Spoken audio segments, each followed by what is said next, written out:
Bismarck's system of alliances. The Iron Chancellor builds a fortress. Hi, it's Peter again. Last time I showed you how the French learned to hate the Germans.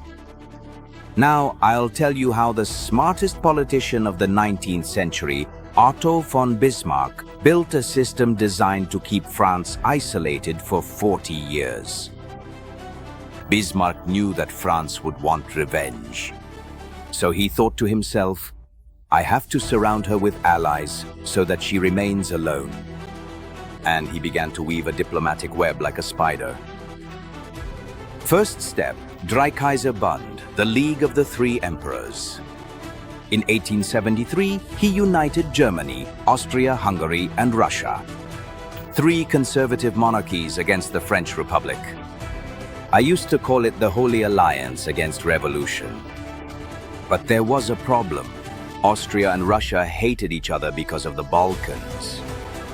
Both wanted to control the collapsing Turkish Empire.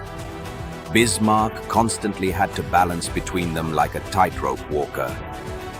In 1878, war nearly broke out between Russia and Austria over Bulgaria. Bismarck called a congress in Berlin. Just imagine that. All the European powers in one room with Bismarck as the referee. The result? Russia got something, Austria got something too, and Britain was satisfied. But the Russians felt cheated. The Berlin Congress is a European coalition against Russia, complained Tsar Alexander II. Bismarck solved it in his typically clever way. In 1879, he formed the Dual Alliance with Austria, a military alliance against Russia. But at the same time, in 1881, he renewed the Three Emperors League.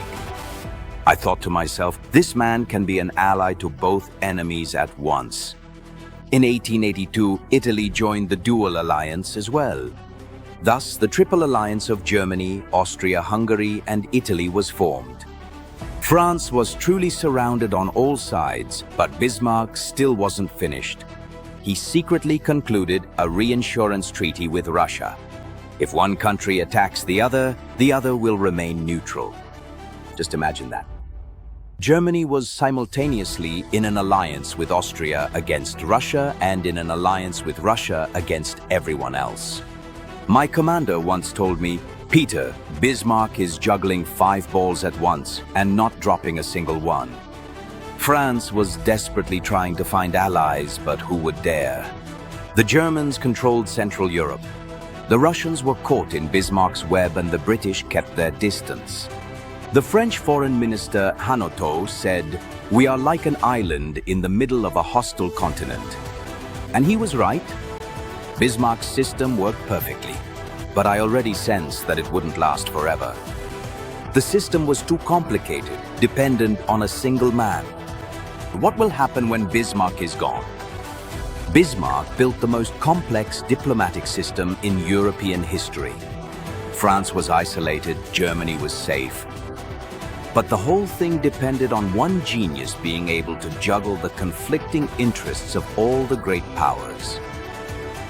Next time, I'll show you what happened when the young Emperor Wilhelm II dismissed this genius and how Bismarck's entire system collapsed like a house of cards within a few years.